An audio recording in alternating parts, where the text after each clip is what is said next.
राधा, जैसा नाम वैसा व्यवहार, मन से सीधी और बातों से भोली। सौतेली माँ ने बहुत बुरा व्यवहार किया, लेकिन पति। माँ, क्यों तुम राधा को हमेशा बोलती रहती हो? मैं साफ साफ कह देता हूँ, अगर इस घर में किसी ने राधा को कुछ भी कहा तो मैं घर छोड़ दूंगा। अरे वाह बेटा वाह, यही दिन दिखाने के लिए तुझे इतना बड़ा किया। सोचा बहू आएगी तो आराम करूंगी, लेकिन बेटा है कि जोरू का गुलाम। अब क्या कहें।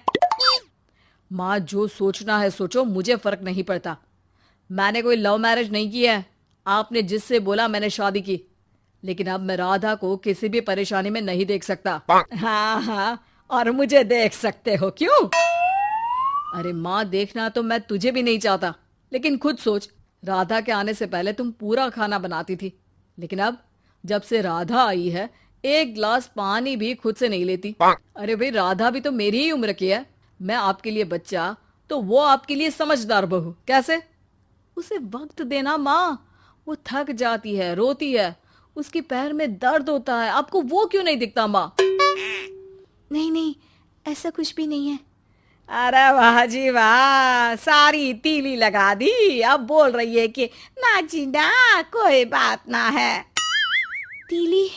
क्या बोल रही हैं आप सासू माँ? अरे राधा, तुम चिंता ना करो।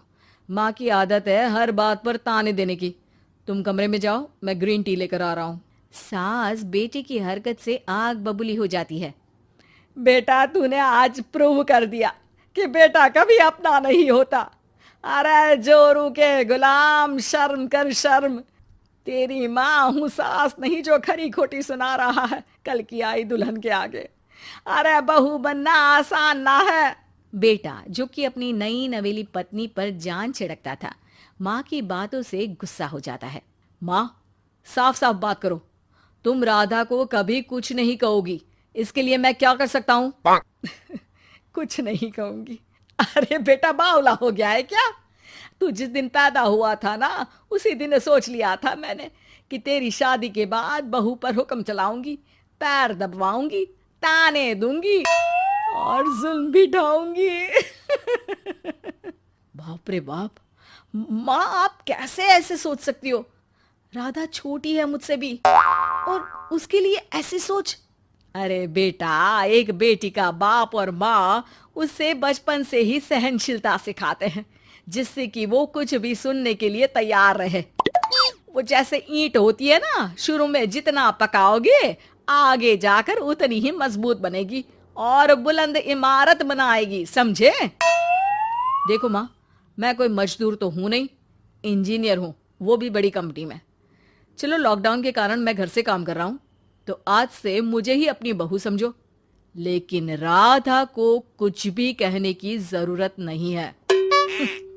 हाँ भाई हाँ, ठीक है भाई। तेरे मजनू बनने से मैं थोड़ी ना सास बनने की अपनी ख्वाहिशों का गला घोंट दूं, हैं? मुझे कोई ना कोई तो चाहिए ना हुक्म चलाने के लिए। अब तुम दोनों मिलकर डिसाइड कर लो बस। फिर क्या था, राधा का पति बन जाता है घर की सुबह सुबह। अरे कहाँ मर गया? अरे ना ना, मेरा बेटा, क्यों मैं सुबह सुबह ऐसे शब्द निकाल रही हूँ, गुनाह हो जाएगा। अरे कहाँ रह गया ससुर का नाती? जरा चाय तो पिला। ये भी कोई बात होती है? सूरज सर चढ़ गया लेकिन महाराज जी सो रहे हैं। बेटा पलंग से उठता है। मैं जल्दी से जाकर चाय दे आती हूँ माँ जी को। अरे नहीं नहीं, तुम जाओगी तो 4 बात और सुनाएंगी। मैं जा रहा हूँ। बेटा माँ को चाय लाकर देता है कि माँ। अरे देख तो तेरा चेहरा, ना मुंह धोया ना हाथ। जा जाकर हुलिया ठीक कर ले और उस करमजली को बोल कि नाश्ता बनाए। करमजली? अरे माँ, कुछ तो शर्म कर। देता हूं ना मैं तुझे नाश्ता, लेकिन तू राधा के लिए ऐसे गंदे शब्दों का इस्तेमाल नहीं करेगी। बहू की तारीफ बेटे के मुंह से सुनकर सास फिर गुस्सा हो जाती है। अरे जा जा जाकर नाश्ता लेकर आ। और हाँ, 15 मिनट में मैं नहा कर निकल रही हूँ। नाश्ता ना आया तो खाल उधेड़ दूंगी।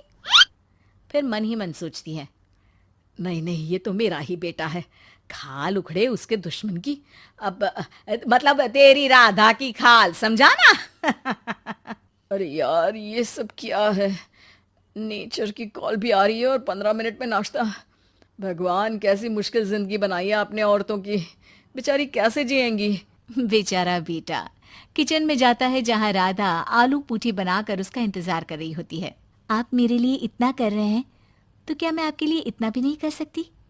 ये लीजिए, नाश्ता बना दिया है, दे आइए माँ जी को।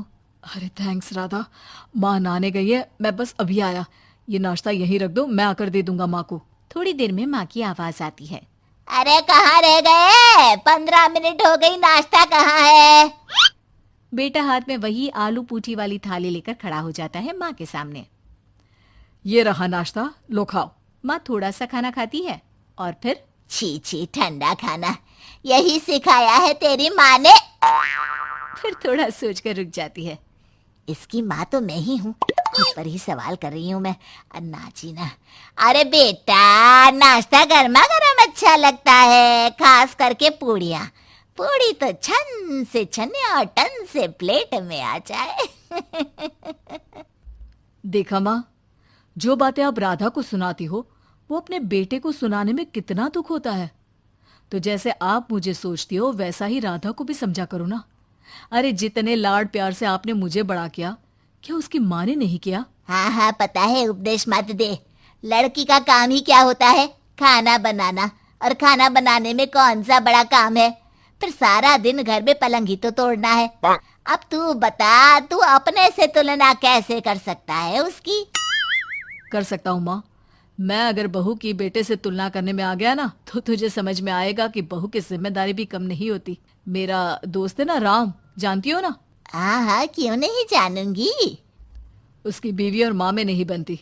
बीवी ये मोटे मोटे ताने सास को देती है और सास उसे। हाँ हाँ तो फिर क्या, घर ठीक से चल नहीं पा रहा था। सास कहती बहू काम सारा करे, बहू का कहना था कि सास मदद करे। ऐसे में बेचारा न लंच लाता और ना ठीक से खा कर आता। नतीजा, बीमार रहने लगा। ऑफिस की नौकरी गई, खर्चा खाना सब बंद। कर लो अब सास बहू की लड़ाई। बेटा बीमार घर पर बैठा, पैसे की आमदनी नहीं, बहू भी कभी मायके कभी ससुराल। अब तो सुना है सास बहू की ही कमाई खा रही है, वो भी तानों के साथ। घर का भी सारा काम वही करती है। अरे बस कर बेटा, मुझे समझ में आ गया। तू तो बेटा ही रहे। बहू को अब बहू नहीं, मैं बेटी बना कर रखूंगी।